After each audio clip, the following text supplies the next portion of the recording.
going to speak there, the subject that I was speaking about was the, actually I should tell you that the political party that committed that genocide in Armenia was called, in Turkey, was called the Committee for Union and Progress. And my lecture was about how there has always been a connection between union and progress and genocide. In today's language, union is nationalism, union is Hindutva, union is this Indian nation to which the poor have to sacrifice always and the rich have to gain. And of course, progress is development. And as the locks of the Babri Masjid and the markets were opened, and as this journey of these two kinds of fascism began, we also began to be told that we must get used to genocide. Of course, this had started long ago. You know, we become a society whose government always manages crises.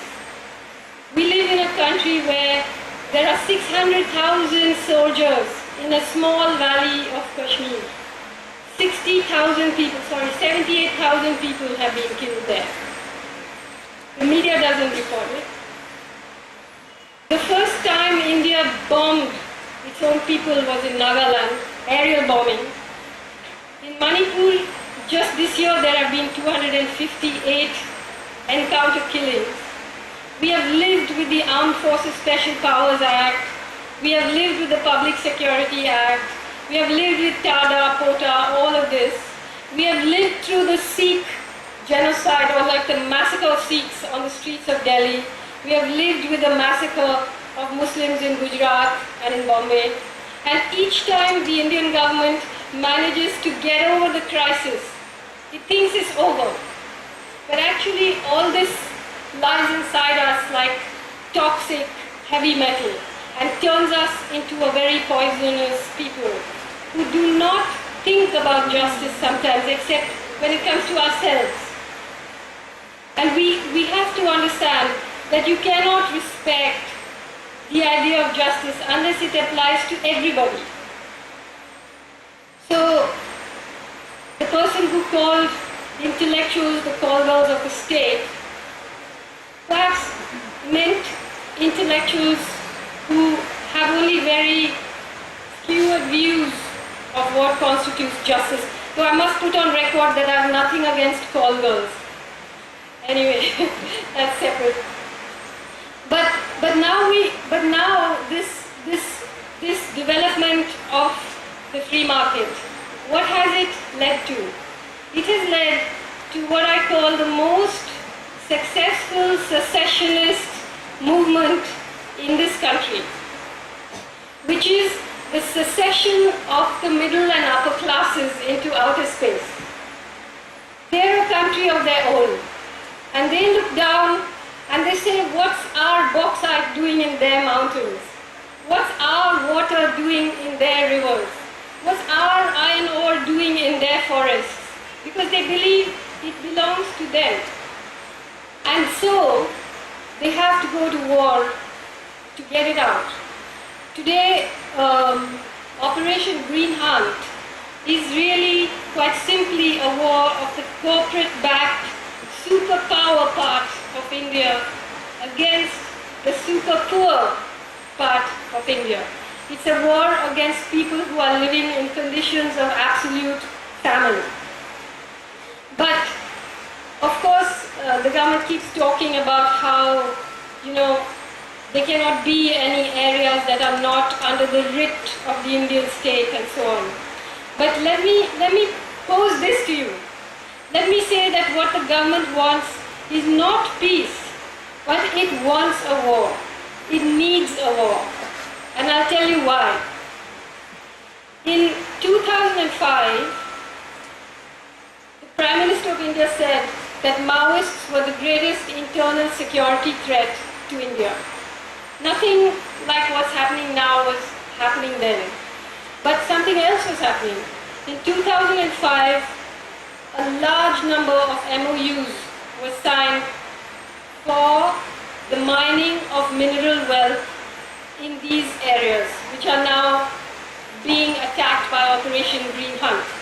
Because if you look at a map of India, the forests, the rivers, the minerals, the Adivasis, in some cases the Maoists, and most importantly the MOUs are all one on top of each other.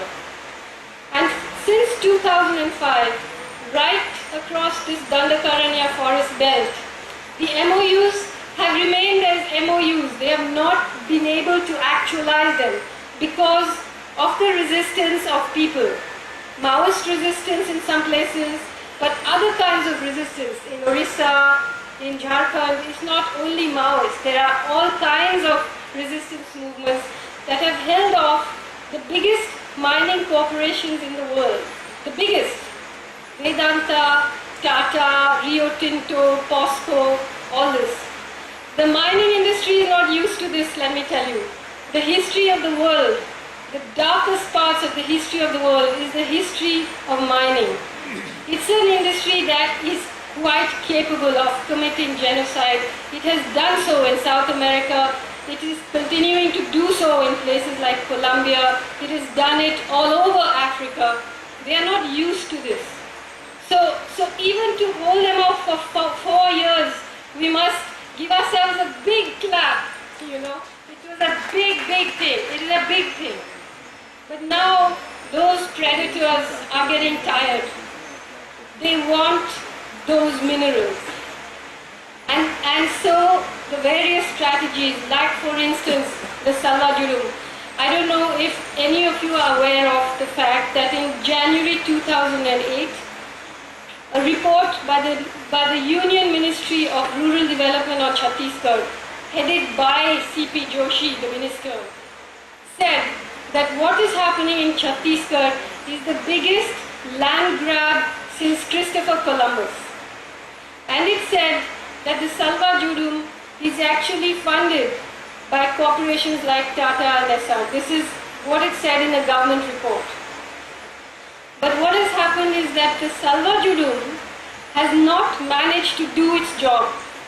It's had the opposite effect. It has become a recruiting ground for more Maoists. Because the aim was to clear this area. But instead, people got so angry that they are there. Even though in Dantewada alone, something like 644 villages have been more or less vacated. Many people are living on the Andhra border, and many people are living in the forest without access to markets, to health, to hospitals, to not even able to cultivate their land. But they are still there. And so since Salwa Judum didn't work, now we have the announcement of Operation Green Hunt. And the reason that the government announced it so grandly and so openly was to see what civil society would do, was to see how are people going to react. Are they going to just say okay, in which case they would be emboldened? Because don't forget that this global free market project is not just the government and industrialists. It's also created a huge constituency among the middle class that has suddenly got cell phones and cars and so on. So it has a huge constituency, and it was hoping that with the control it has on the media and so on, that it would be able to prosecute this war quite openly. But that, of course, didn't happen. So now it's going to try and do it in a more covert way.